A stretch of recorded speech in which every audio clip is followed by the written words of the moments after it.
Всем привет! Сегодня хотел бы рассказать одну очень страшную историю, которая случилась в реальной жизни с очень интересными выводами. И эта история, она реально произошла 19 лет назад, примерно в августе-сентябре 2006 года, когда мне, так сказать, угораздило, либо посчастливилось, даже не знаю, как вот это лучше сказать, работать в МАЗДе директором СТО. Это в Санкт-Петербурге на Пулковском шоссе тогда, только-только открылся центр. И, в общем-то, я тогда работал там и должен был открыть именно СТО, запустить его, так сказать, совместно с директором, который тогда выходил из этой роли. И вот такие у меня были интересные там задачи. Вообще, конечно, место это было не мое, но просто потому, что я, в общем-то, до этого работал в продажах, и я был поставщиком технологий разным дилерам в Санкт-Петербурге. И директор вот именно этого центра пригласил меня туда работать директором СТО, попробовать, так сказать, себя в новой роли. Мы так с ним хорошо сработались, нашли какие-то там общие точки. В общем, заработал я уважение, поэтому мне предложили эту должность. И, в общем, я начал работать. Начал я тогда на Боровой, насколько я помню. Тогда вот первые месяца я работал на Боровой, или там первые недели, я уж точно не помню.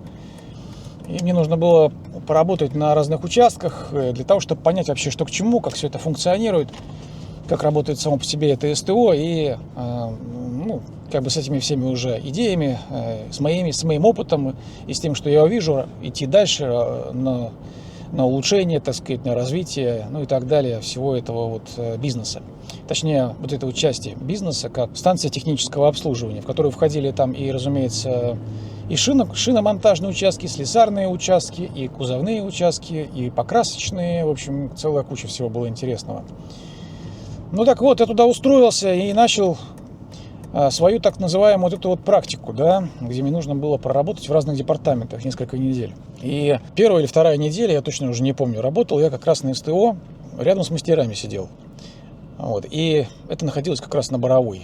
Мне была сделана такая установка, что один из мастеров, который там работал, его, насколько помню, звали вроде как Михаил, не дорабатывал, не доделывал что-то там, не дорабатывал, что-то там он, его хотели, в общем, уволить. И мне тогда сказали, что ты, Игорь, внимательно посмотри на работу этого мастера, присмотрись к нему, потому что у нас есть в планах как бы его увольнять, потому что он не дотягивает. И я тогда помню, мне на самом деле было очень, это, конечно, неприятно все, такие вот непонятные какие-то подковерные игры. Мне это казалось как-то все неправильно. Потому что у меня был опыт, конечно же, уже к этому моменту и найма, и увольнения людей. Но вот так вот что-то сидеть, там, наблюдать, смотреть, тем более мне, человеку, который, в общем-то, в этой теме новый, свежий, как-то это было мне очень непонятно. В общем, я пошел смотреть, конечно же, как мне сказали. То есть я работал там рядом, что-то там, задавал какие-то вопросы, и я видел вполне себе нормально адекватного мужчину, вот этого Михаила, нормально работающего, общающегося с клиентами, загоняющего, выгоняющего машины, выдающий какие-то задания этим слесарям. То есть абсолютно нормально мужчина работал. Он был такой худощавого телосложения, такой суховатый прям, острые черты лица, невысокого роста. Такой, знаете, кость да мускул, что называется, жилистый такой мужчина. И я замечал за ним, когда вот я тогда сидел работал, замечал, что вот он реально, то ли он из-за меня, то ли он в принципе, он как-то такой был моторный, переживал что-то, вот знаете, напрягался, нервничал. Как-то вот видно было по нему, что он переживает все время. Какая-то вот в нем вот была вот эта вот пружина, какое-то было напряжение, чувствовалось это. Также у этого мужчины, этого Михаила, был сын. И жили они с сыном, кстати, в квартире там в Санкт-Петербурге на юге города. Я уж точно не помню где. Я был в этой же квартире на самом деле. Потом, когда уже мы хоронили Михаила через несколько недель, как-то мы заезжали в эту квартиру. В общем, что было дальше? То есть Михаил, он, да, действительно, на мой взгляд, показался абсолютно нормальным человеком, адекватным. Я не понимал, почему его высшие силы, эти, которые сидели там в менеджменте, хотели убрать. Пока тогда вот я еще этого не понимал. Директором этого самого СТО на тот момент был господин один. Не буду я его называть, фамилию его, в принципе, можно поискать в интернете, и вы найдете. Это человек, который тогда руководил СТО, и который вот как раз буквально вот за совсем вот за полгода до этого, как я поступил на эту работу, там, может быть, за год, за полгода, он стал вообще, в принципе, директором, управляющим вот этого всего, вот этой вот всей богадельни, всего этого дилерского центра Mazda. Вот. И вот он был директором СТО до этого, да, и он имел очень интересные характеристики, этот человек как директор. Он орал, вот, то есть на людей, он кричал реально, он переходил на личности, он был таким, как вот, знаете, есть такое хорошее определение, красный директор, то есть такой реально крикун, то есть прям вообще конкретный. И не каждый человек, нормальный, адекватный человек мог такое выдержать, потому что его наезды, переходы на личности, вот эти вот крики, они вызывали очень серьезные там эмоции, очень серьезные колебания внутри организма. И у тебя было два варианта здесь. Либо ему сказать что-то в лицо, а ему никто ничего в лицо не говорил, либо просто идти курить. Что, в общем-то, все и делали. То есть все очень много курили, очень много нервничали, было очень много страха. То есть все управлялось через какой-то такой вот страх, вот такой вот ужас и ад был постоянный. Сотрясание этого воздуха, хотя совершенно безосновательно это все было. Понимаете, в тот момент как раз где-то вот накануне всех этих лет, там 2003, 2004, 2005, 2004, 2005, наверное, вышли вот эти две новые машины, Mazda 3 и Mazda 6. И они продавались сами по себе. То есть даже если туда посадить какую-нибудь обезьяну на место руководителя, они бы все равно продавались, потому что тогда вот этот дилерский центр был единственный, он был монополией в Санкт-Петербурге. И Mazda эти, они настолько были удачные, и время было настолько хорошее, что продавались они сами. Поэтому, конечно же, вот этот подход такой вот с криками, с воплями, с унижениями, конечно, он был неконструктивен и не нужен совершенно, и даже был деструктивен.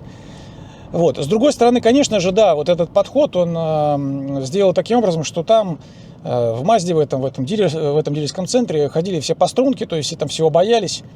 Вот, все держалось вот на таком вот как бы там страхе, да, и, в общем-то, с этим человеком, с руководителем дружили только приближенные. Вот, какие-то такие, которые к нему там приблизились. Хотя и на них он тоже, на самом деле, как-то очень жестко реагировал. Перед верхним менеджментом, конечно, этот человек был мягок, улыбчивый, добрый такой хомячок. Вот. А так вот со всеми остальными это было, на самом деле, очень страшно. И это было все очень даже непрофессионально. Вот такой был директор, но как бы сейчас вернемся к Михаилу. То есть, по ходу дела этого самого Михаила этот директор не раз отчитывал. А Михаил, он был человеком, как я сказал, я, может, и не сказал, но я скажу, он был человек мягкий. Это было видно по нему. Он был мягкий такой, где-то в себе, может быть, и очень восприимчивый. То есть он воспринимал всю эту ситуацию лично очень тяжело. И я его понимал. Ведь на самом деле потом же орать в том числе он начал и на меня. Как и на всех остальных он орал. Но вот как бы он был человек, Михаил, восприимчивый такой. И как-то вот он что-то, я помню, от кого-то то ли услышал, то ли узнал, что собирается его увольнять. И вот как раз вот за время, пока я там эти 2 недели, там, грубо говоря, практиковался на СТО, или там 1,5 недели, я уже не помню точно, Михаил заболел. Вот. Заболел он с какой-то простудой, с каким-то там вирусом. В общем, а я прям вот, понимаете, вот еще раз повторю, когда я вот его видел, я видел вот в нем эту пружину. То есть он прям вот, у него как будто бы даже вот, знаете, как будто бы вот у него шея, вот эти вены все, вот прям дышала шея, когда билось сердце. Это прямо вот чувствовалось в нем. То есть вот эти все вены в нем прямо вот, понимаете, они жили, шевелились. То есть это просто было видно. В общем, Михаил заболел. Было у него, как я сказал, какое-то, помню, вирусное заболевание. Вот. Но опять же, это по версии официальной. Вот. И он поехал домой. Я помню, с ним еще связывался по телефону, там ему какие-то вопросы задавал, консультировался. То есть я-то в нем видел абсолютно нормального человека и с ним абсолютно нормально общался. Вот. Но, скорее всего, ему, наверное, сказали, что я там типа засланный какой-то наблюдатель, и он все равно как-то вот аккуратно относился к общению ко мне. Вот. Но вот он вот на всем этом стрессе, видите, заболел. То есть заболел он именно из-за этого. И это же был август, там сентябрь. Время было теплое. Ничто вообще ничего не предвещало. Вот, ничего такого как бы и предположить мы не могли, что вот что-то такое может произойти. И вот, короче, когда Михаил этот там болел или не болел, я уж не знаю. Нам позвонил его сын и сказал, что Михаил умер. То есть мастер СТО, Мазды. Тогда в августе 2006 года, в августе, в сентябре где-то это произошло, он умер. После вот этого всего пережитого там стресса, вначале его там долбали голову ему вот этот весь менеджмент, потом он сидел там, стрессовал, до него дошли вести, что его собираются увольнять, а у него сын молодой, 17 ему или 18 лет, жены нету, жили они вдвоем с сыном. Переживал мужчина, очень сильно переживал, понимаете? Загнали его в могилу в итоге, загнали его вот эти вот, этот весь менеджмент в могилу. И, ну, обоих этих менеджеров я знал. Тот, который был старший, который был главный, который был руководителем этого всего центра, он уже почил. Его уже нет на этом свете. Уже много лет. Как выяснилось позднее, у Михаила был инфаркт. То есть просто у него не выдержало сердце в итоге. То есть вот так вот он жил. Хотя вроде бы он был, говорю, без лишнего веса, худощавый такой, бодрый, быстрый, энергичный, эффективный. Но тем не менее, видите, что-то накопилось, значит, там какие-то были у него отложения из-за стресса постоянного, из-за этого постоянного кортизола так называемого. Вот, и вот эти вот бляшки по ходу дела и оторвались, когда у него вот было это заболевание, там он заболел то ли гриппом, то ли, может быть, у него как раз и уже это все началось, все эти процессы. В общем, в итоге инфаркт. В общем, Михаил умер, и следующим моим было заданием это участвовать во всех этих вот похоронах. То есть я только-только устроился работать в этот дилерский центр, так сказать, работать директором, и вот такой вот опыт. На моих глазах умер мастер. Один из лучших, я считал тогда, я понимал, что этот мастер, он мастер хороший. Он просто, понимаете, себя не продавал. Он не был каким-то таким, знаете, таким альфа-показным, крутым и навороченным. Он просто был обычным интеллигентным мужчиной, который не смог уйти, не смог ничего сказать, не смог ответить, не смог постоять за себя, потому что был вот так вот воспитан в такой вот матрице. Все это он сжигал в себе. Все эмоции в нем сгорали внутри. И это было видно, как у него эти вены, вот, понимаете, вот эти все выступали на шее. Я помню это все, помню как сейчас. И говорю, перед глазами он очень часто возникает. То есть не жалеют мужчин не жалеют. Вот даже так вот происходит. Как-то вот печально и обидно. Вот. Ну вот тогда я узнал вообще, в принципе, что такое красный директор на всю жизнь. И больше, конечно же, я с такими не сталкивался. И даже если какое-то такое событие в моей жизни произойдет, и я столкнусь с таким человеком, то первое поднятие голоса на меня, все это будет закончено мгновенно. Что, в принципе, я желаю другим людям. То есть, если у вас есть такая вот ситуация там на работе, если у вас есть какие-то такие вот там директора, менеджеры, которые каким-то образом поднимают голос, вообще даже не думайте о ваших ипотеках, о всех ваших зависимостях, о всех ваших так называемых обязанностях, обязательствах, которые там у вас есть перед женами, детьми там, и так далее, любовницами. Просто вставайте и уходите вообще. Просто вот вставайте и уходите. И никогда, вообще никогда себе не позволяйте, чтобы какие-либо вот такие вот черти с рупором изо рта торчащим каким-то образом вас там пытались унижать или как-то там пытались вас там, ну, в общем, обидеть и поставить на место совершенно необоснованно.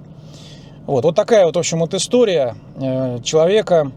Вроде бы, вот еще раз говорю, звали его Михаил, довели до смерти просто. То есть его настолько там истязали, замучили. Он был там один, получается, сражался. Потому что, да, все остальные были такие хитрые, какие-то такие, знаете, хитро сделанные. Я оттуда, в принципе-то, и ушел в итоге, потому что вся эта хитрость мне была не нужна. Ну, вот лично, как бы, я преследовал совершенно другие цели. Ну, и потом уже, когда ушел, сделал карьеру в компании, в которой я изначально работал, просто, грубо говоря, я брал паузу работать в этой Мазде, вот этих 6 месяцев тогда. Так что тогда я ушел через несколько месяцев из этой конторы, из этого дилерского центра и пошел опять заниматься тем, чем я занимался профессионально. Ну, то есть, в общем-то, дистрибуцией технологий, там, оборудования и так далее для дилерских центров. Вот такая вот история, вот такой вот кошмар был. Я помню похороны, помню сына плачущего, молодого вот этого 17-летнего. Сын тогда остался без отца, матери не было. Мать, может быть, даже умерла и раньше. Вот, ну, понятно, уже много лет прошло, сын уже встал на ноги. Все у них, наверное, хорошо, я имею в виду у сына. Но вот у Михаила, конечно же, не все хорошо. А возраст-то он был моего примерно. То есть там примерно 45-47, вот такой вот возраст у него был. Вот. И вот как-то вот именно из-за этого я и вспомнил всю эту вот историю и решил сказать. Никогда такого себе позволять нельзя. Нельзя позволять ни одному вот этому черту, как я сказал, поднимать голос и как-то вообще давить на личное. Живем мы один раз, мужчины живут в России на 15 лет меньше женщин, мужчин в России как-то, да и в принципе везде во всем мире не особо мужчин ценят. Вот, и, в общем, берегите себя все, мужчины и женщины, как бы, кто бы вы там ни были. Женщинам тем более нельзя это все терпеть. Никому нельзя такое терпеть. В общем, всем здравого выбора, жестких решений, правильных решений, здоровья и нормальных, адекватных боссов. Ну, в общем, всем до следующих встреч и всем пока.